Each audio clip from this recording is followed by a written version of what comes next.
Greetings, magical viewers. This is Tovarish Pazan with the iPadBoardGames.org second look review of Spellcraft. There's an odd CCG that seems to exist several times on the iPad. 5 lanes that you can fill with creatures, with the odd enchantment or instant spell to add flavor. Each turn, each creature attacks. We've seen this in Card Combat, in Spectromancer, and in Soulforge. Now we're taking a fresh look at Spellcraft, one of the earlier entries on the scene. We first reviewed it almost 2 years ago. Can it stand apart from the pack? With any CCG, Spellcraft starts with you building a deck of 40 from your personal card collection. Cards are divided among 5 factions. Your deck must be at least 60% from one faction, and no more than 2 factions can occupy the same deck. On the battlefield, you and your opponent each possess 20 life points. 5 lanes can each hold 1 creature and 1 non-creature card, items, auras, or traps. The latter remain face down until played. There are also spells that can be cast for a one-time effect. You have 5 power gems to use per turn, and each card costs between 0 and 5 gems to cast. You can also use excess spell points to draw cards, though note that you can't end a turn with more than 5 or you'll have to discard. At any time in your turn, you can attack, which causes all of your creatures to attack their lane. Undefended creatures deal their power directly to your opponent. If there is a defender, a unique twist on combat means only the difference in strength is dealt. A 3/1 creature would only deal 1 point of damage to a 2/3, and a pair of 2/3s would simply bounce off each other, doing no damage. Damage is persistent across turns until a creature dies. Deal 20 points of damage to your opponent to win the game. As with most games of this type, Spellcraft is really designed with the online multiplayer in mind.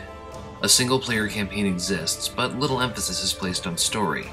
You are simply presented with an overworld with different regions, and must conquer a different deck in each region to defeat it. Claim enough regions and you'll level up.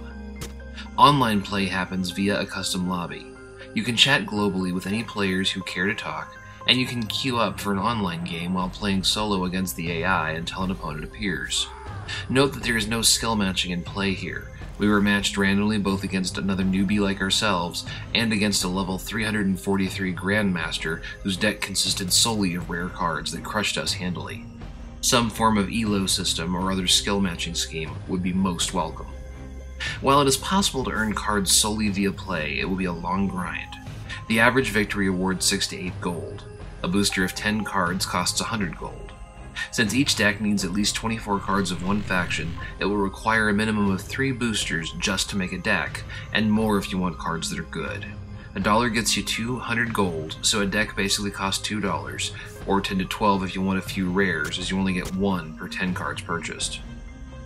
The artwork is 100% digital, which creates a very specific aesthetic.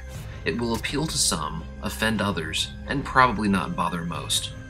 Spellcraft gets points for having a very easy-to-understand deck builder.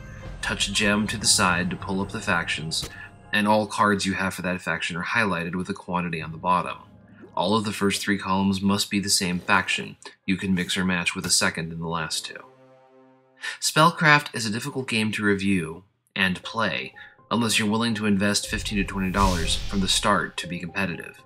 There's a remarkably active community around this game, which is good, but most of them have been playing for months, which means that they have many, many better cards than you do, and you will lose because of it.